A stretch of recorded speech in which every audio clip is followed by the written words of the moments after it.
A tape measure. Is it just a tape measure, or is it a multi-function Swiss Army knife tool? Well, I'm going to show you about 20 different tricks, tips, and secrets to the lowly tape measure you might not have known. And we're going to do that right after this.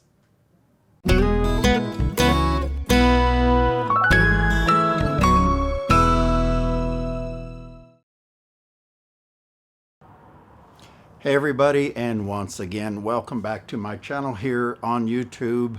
And be sure and check out our brand new website as of September 2018 at thatkiltedguy.com. And I'll put links in the descriptions like I always do. We also have other links down there, so be sure and check that out. I'm going to give you some pertinent information, but our website's really cool because I created this website because it's a way for me to reach you guys and do more for you. I can only do videos on here and a few comments. On my website, I can give you articles, I'll give you tool reviews, I'll give you a list of tools I suggest for different projects. We've got our online t-shirt store, and we now have a new line of t-shirts like this one. This one right here, as a matter of fact, is one of our new designs. This is the Relax, It's Just a Kilt, thatkiltedguy.com. We got this in multiple colors and styles, plus another style, which I'll show you here in a little bit. But this is a video subject I wanted to cover for a while because it seems to be a really popular subject out there on YouTube. A lot of people have covered it, and there's a number of videos showing you 4 tips, maybe 6 tips, and so on. Well, I just came up with my own list, and I've got over 20 tips for you, including my favorite way to measure some things like a room, and it doesn't even involve a tape measure of any kind. And I'm going to show you that today too. And we're going to do it on set here today. And in case you're wondering what I got going on here, this is partly today's set, and all this back here is a really cool video you guys will probably want to check out, because my #1 most popular video has been about the torn brown paper. And you'll see a little eye pop up on the screen here. That's a little card. If you hover over that, you can click on it and go see that video, and it'll probably pop up at the end too, in the end card, so if you watch it all the way to the end. That video has been so popular, I decided to do a follow-up, and in that video we showed how to fix one spot of torn brown paper with one product. Well, you guys have given me suggestions and ideas, so I came up with 11 different ways to try and fix these spots. So we're going to test to see which ones work, which ones don't, why prep is important. I'm going to show you what happens if you don't prep properly, and so on. So be sure and subscribe. You see that little thing that pops up here? It says subscribe, and click on the bell icon. Well, you got to be sure and click on that bell, or you won't get notified when that video comes out. You can go pick up, if you need, a cheap tape like this. This one we got, it says Popular Mechanics. I was thinking this was one of the Harbor Freight ones.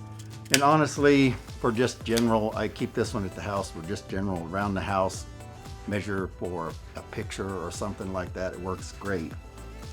But one of the differences in a quality tape measure is what you'll see on other videos. Everybody shows this because it's actually pretty important. It's called the holdout or the break point. And if you buy one, they'll usually tell you right on the package what it is on these better brands. A lot of the good ones have a breakover point of around 10, 11 feet, some just 7 feet. Basically, the wider it is, the wider the blade is here, well, the wider that blade is, the longer it's going to reach out. Basically, there's more to it than that. But just to give you a little demonstration, this is one of the better holdouts I have, and I'll explain to you why that's important here in just a second. But we're just going to run this out and see how far it can hold itself out. Now, if I step way over here, you can still see it mostly in the video, but this will go a lot further than what I can fit in this video. We're currently at 9 feet. So I'll extend it all the way to 11, and if I hold it without letting it bounce too much, you can see it can easily do 11 feet. Now, right there in the video on the close up, you can see 11 feet. I think this one will go close to 12. Now, why is that important besides bragging to your buddies? I mean, like, dude, look how I can hold mine out 11 feet. Well, actually, there is a good reason for it. Let me see if I can demonstrate on a cheaper tape. I don't know what the holdout is on these, but let's go out here. And that one's about 7 feet. Yeah, pretty close to 7. Well, let's just say that you have a bedroom wall you're going to measure. The average bedroom in America, a lot of our averages are about 11 to 12 feet. So that's quite a ways. So if you're by yourself and you want to measure that wall, you reach out there and you can either get somebody to hold it over there, or you can just stick the tape measure up against the corner as if this was the corner here and stand way over here. Well, if it's got a good holdout, you can do it like this. Let's say I'm holding that out right now at 9 or 10 feet. You can measure that wall by yourself just because you've got that really good holdout. So now let me talk about some of the parts of the tape measure. On the tape measure, we have a common brake that most all of them have some type of brake. On this one, you can see it's right here. So in other words, you push it out, lock it down, and it basically flattens the blade a little bit and holds it so that you can, there's all kinds of reasons for that. I don't use it a whole lot, to be honest, but it is a useful function when you need it. And I'll show you one of those ways to use that here in a minute. The other thing that we need to pay attention to is this tip design here. There are several parts to this tip that's important. Okay, so in the close-up here, you can see the tip. And if you look at it sideways here, if you watch, this tip moves back and forth. Now there's a reason for that. And that is because there's two ways to measure with a tape measure, basically. There's an inside measurement where you butt it up against the object, and then there's the outside measurement where you hook it over. Well, when you hook it over, you're reading from in here, this direction. When you push inside like this, you're reading from the outside this way, not the inside. So this has to move the thickness of that blade to compensate for how you're using it. The other thing is this little slot right there, and that is to hook over a nail, which I'm going to demonstrate here in a little bit what that's useful for. And then you can kind of see on the bottom it's got a little notch here. Well, that can be handy for making a little scribe mark, and I'll show you that too. Tape measures often coming with a lot of different markings, so you probably ought to open one up and look at it and see if it fits your needs. So let me just show you a couple different ones. On this one, you can see the normal inches, and then on top it's just got the hash marks, and those are in this one it's in 16ths. So the little one is 16th, then an eighth, and then the bigger one is a quarter, and then the bigger one in the middle is a half. Well, at the bottom, this one's got it marked 1/8, quarter, 3/8, and so on. That might be handy for some of you. Honestly, that bugs me because I've always read these upper ones, so I try not to look at that one. Now let's compare that to this Boss Stitch Stanley, and you can see it doesn't have the markings on the bottom and top. They're the same basically. So this one to me is easier to read. I'm used to reading them like this. But let's go out a little further, and you see when we hit the 12-inch mark, then it starts showing a 1, a 2, and a 3. So that's 12 foot, 2 inches, or 14 inches. So it gives you two ways to read it.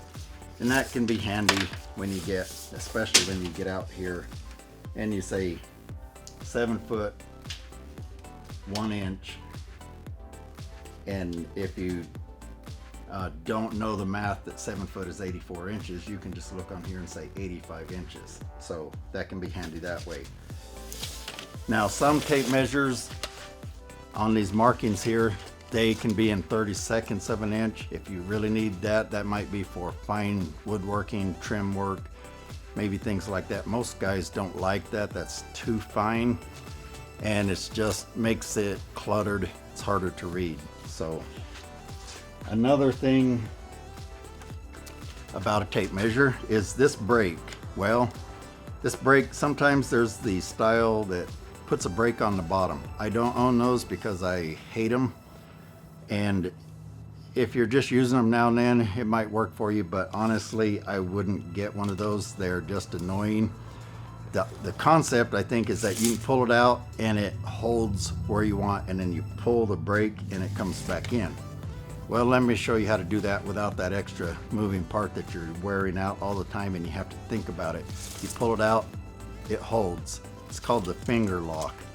You just put your finger on the bottom all the time, and when you want it to come back in, you just release it. And see how I can stop it right before the end?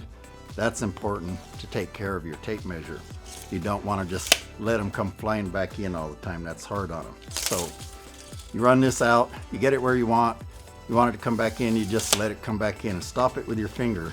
Even though I let it come in kind of abruptly, my finger is a shock absorber for it. Normally I'm kind of paying a little more attention and I would just slow it down right there. But if you do let it come all the way in, your finger acts as a shock absorber. You're going to get longer life out of your tape. So that's another little trick. Okay, now here's a little trick. I watched a few videos out there to see what others were covering. I didn't see anybody covering this point here, and a lot of you will never use it. But if you ever do any framing or you need to lay something out on 16 inches or 24-inch centers, which are the two most common, tape measures will help you with that. Now, how will they help you? Well, let me show you the little trick. Okay, you see in the close-up here how 16 is red on my tape measure, and it has an arrow at the top and the bottom. Well, watch when we go to 32, same thing, red top and bottom. Occasionally these are going to overlap with 24. So let's look at 24. You see it's just black on top and a big arrow. So when we go out to, I'm looking in a monitor backwards, this is kind of awkward for me, but when we go out to 36, so you see 32 is the 16, and then we go to 36, and then when you hit 48 it's both. So you see red and black because that's where the two overlap. So how does that help you when you're laying out? Well, let's say you're going to lay out this stud right here, and I'm going to do a video on framing a wall one day and show you some tricks, but let me just give you a quick demonstration. Let's say we're laying this out on 24-inch centers. You just go along and mark 24 and 48 and so on. You look for that black. Of course, 2-footers are fairly easy. 16 gets a little more complicated. Most guys know 16, 32, 48, and then it starts getting a little more complicated. You got to start doing some math sometimes. So this will save you from that. All right, now I want to talk quickly about a few differences on this design here, because these, let's get back into the close-up view. These tips have a few different designs. So if we look at the old school and the cheap one, they have a little bit different design. So I'll put these side by side here. Now the main thing that you're probably seeing is slight difference on the shape on the bottom, but also if you notice, these have wings that stick out the side and up. Now that can be an advantage, and let me see if I can show you why. Let's just say you're measuring across the wall like this. Normally you have to get your tape up here and get it to roll over like that, which not too difficult, but with the wings it helps grab it sooner. You can see it's grabbed without even having to turn it sideways. Or there may be times when you need to grab it like that, so it's kind of handy to have that. Those extra wings help you grab onto lumber easier. So talking about the measurements, different trades sometimes use different ways of measuring things. Like for example, as a drywaller, my dad came up with this trick. I'm not quite quite sure where he learned it. I haven't seen anyone else, well, not very many people using it.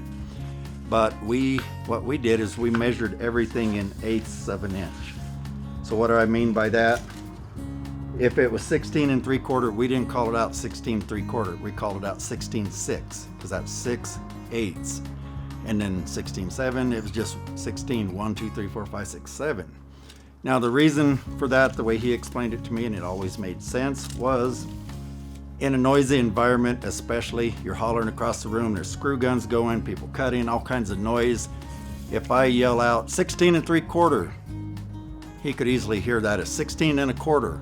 Now you got a missed cut, but 16 6 sounds way different than 16 2. Just a little thing I'd point out there too. You may not need that. Here's another thing we did, and if you're a new drywaller, or even if you've been doing this a while, you might find this trick really handy. Now it takes some practice. It took me quite a while to get good at this. What we did, as most drywallers know, you generally hang 12-foot sheets for speed.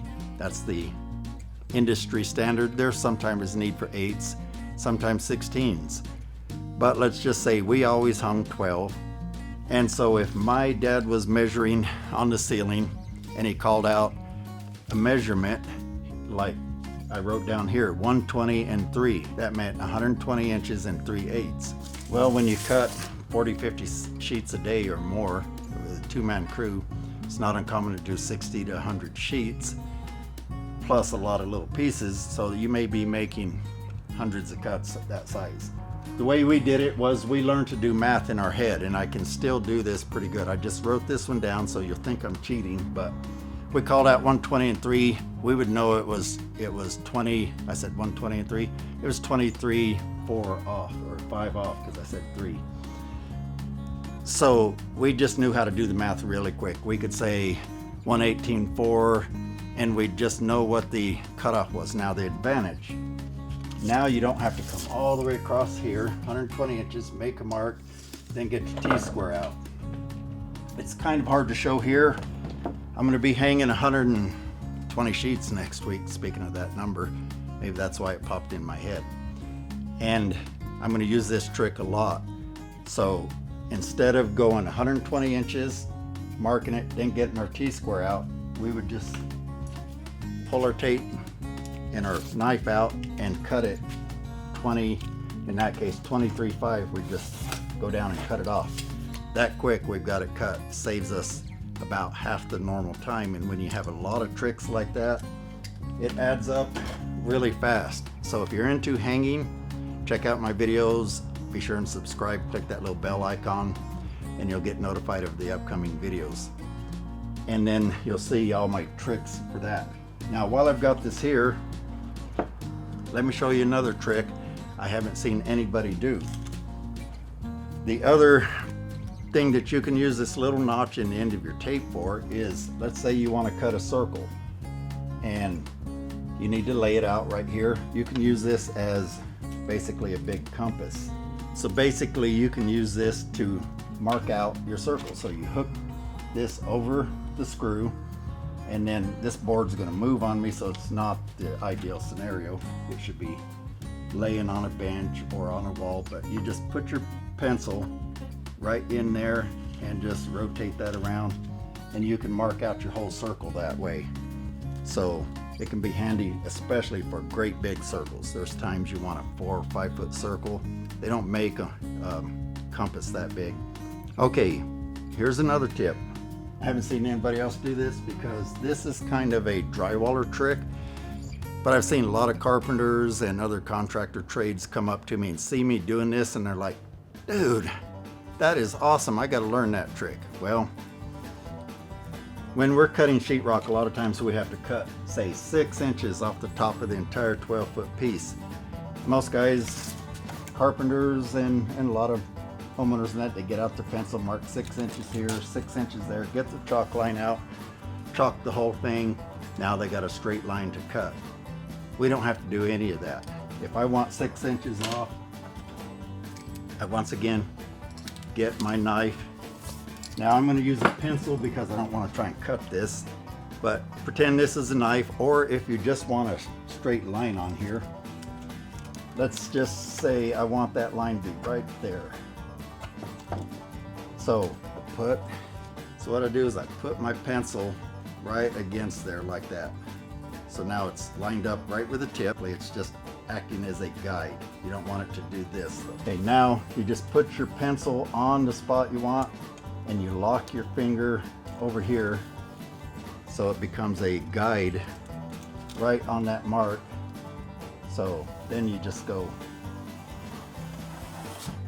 and you can cut it that fast or just mark it that fast using your tape measure. You don't need some fancy tool, you don't need chalk lines and all of that, as long as you got a smooth, straight edge to run your finger down.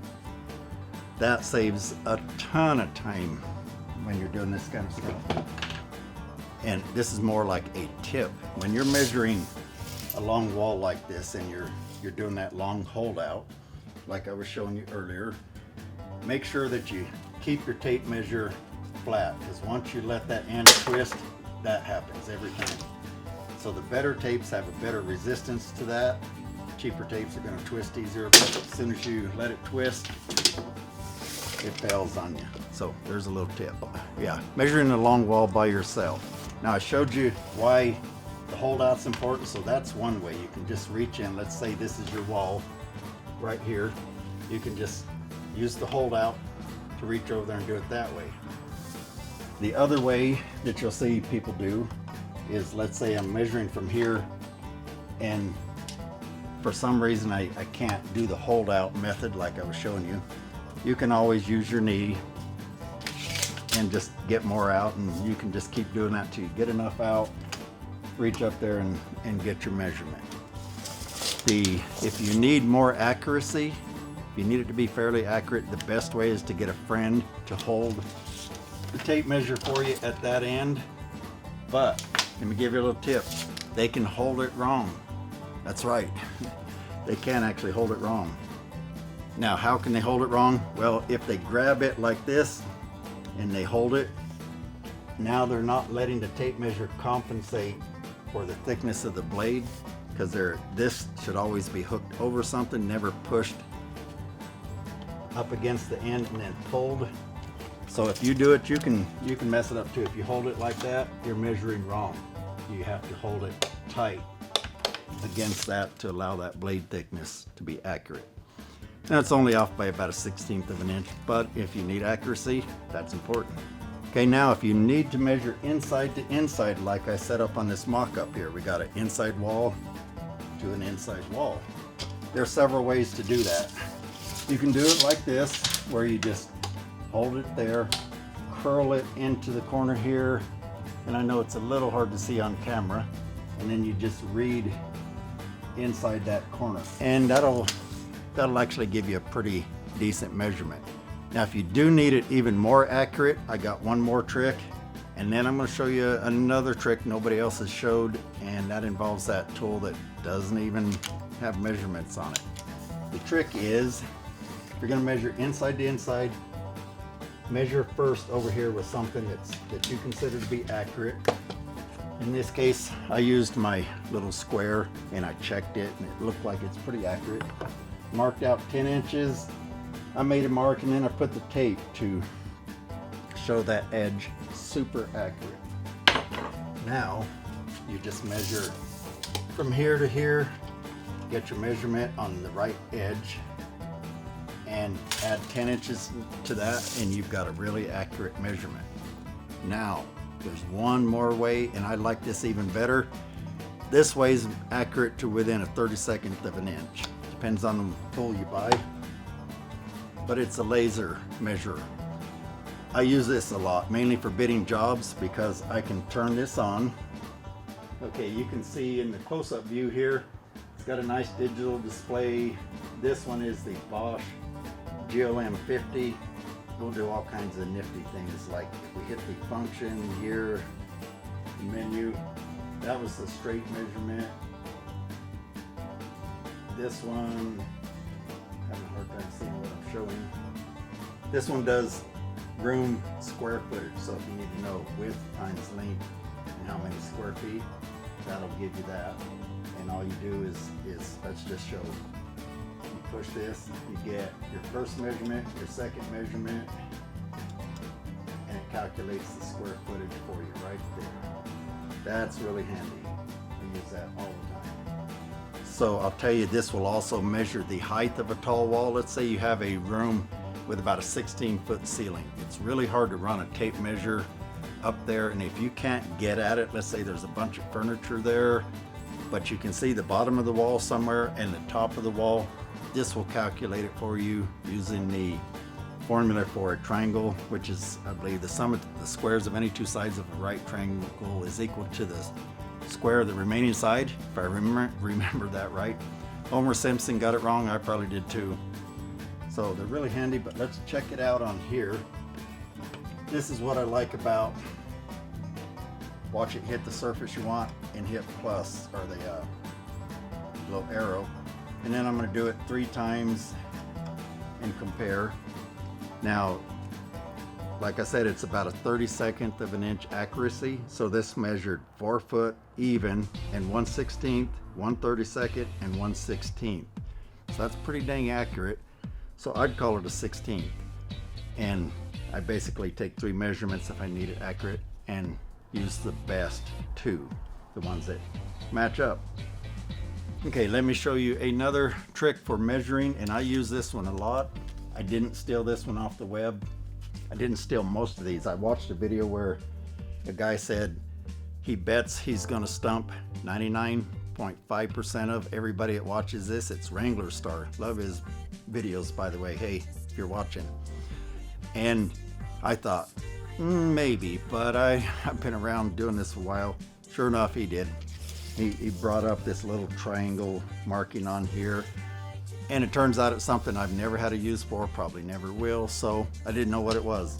But I knew every other trick he showed and some that he didn't show. So here's one that I use all the time. Now let's just say you want to measure this board. You can hook it over here and measure it like that, but sometimes I feel like it's a little more accurate in certain situations to do this deduct 1. So on the tape measure, there's that line at the 1, and it goes all the way across, and I just line that up right with the edge and hold it. Then I read down here, and I know that's dead on. There can't be any variation here, and I have to subtract 1 inch because you held it over an inch. Now, why would you want to do that? Well, let me give you an example. This is really common. Okay, you see how that hook is bent right there? I didn't do that. It just happens to be bent. So because that's not straight anymore, it's going to throw my measurements off. But by doing the +1 or -1 thing, some people call it burn 1, I think, it never changes. There's nothing to bend on here. You're going to get a really accurate measurement. And for my final trick, I'll show you my other t-shirt design. We have these in multiple colors. We got hoodies, t-shirts, women's style, scoop neck, so on. And hey, I tell you what, I got something for you guys. I am going to put on my website, I will put a printout, a printable sheet that you can print out of all these tips on here. And that way you can print it out, save it, whatever you want, and look at it anytime you want and remember some of these tips and tricks. I'm going to put a lot of other printable stuff. I'm going to try and outline a lot of the videos I do and put them online in our resources page, which isn't active yet, but it should be any day. And that way you can go download those and have a printed hard copy version if you want it, because I know some people like that. We don't always want to go back and watch the whole video. We just want to look over lists. So check that out at thatkiltedguy.com. Before you go, we're here at the end. I'm popping up some links here for you guys that might be a benefit to you, as well as I'm giving away a free ebook for how to choose the right contractor. Check that out, and our link for our subscribe button and so on, all right here on this page. And until then, I appreciate you guys stopping by. I hope you enjoyed this video. If you did, be sure to share it, and I will catch you on the next video.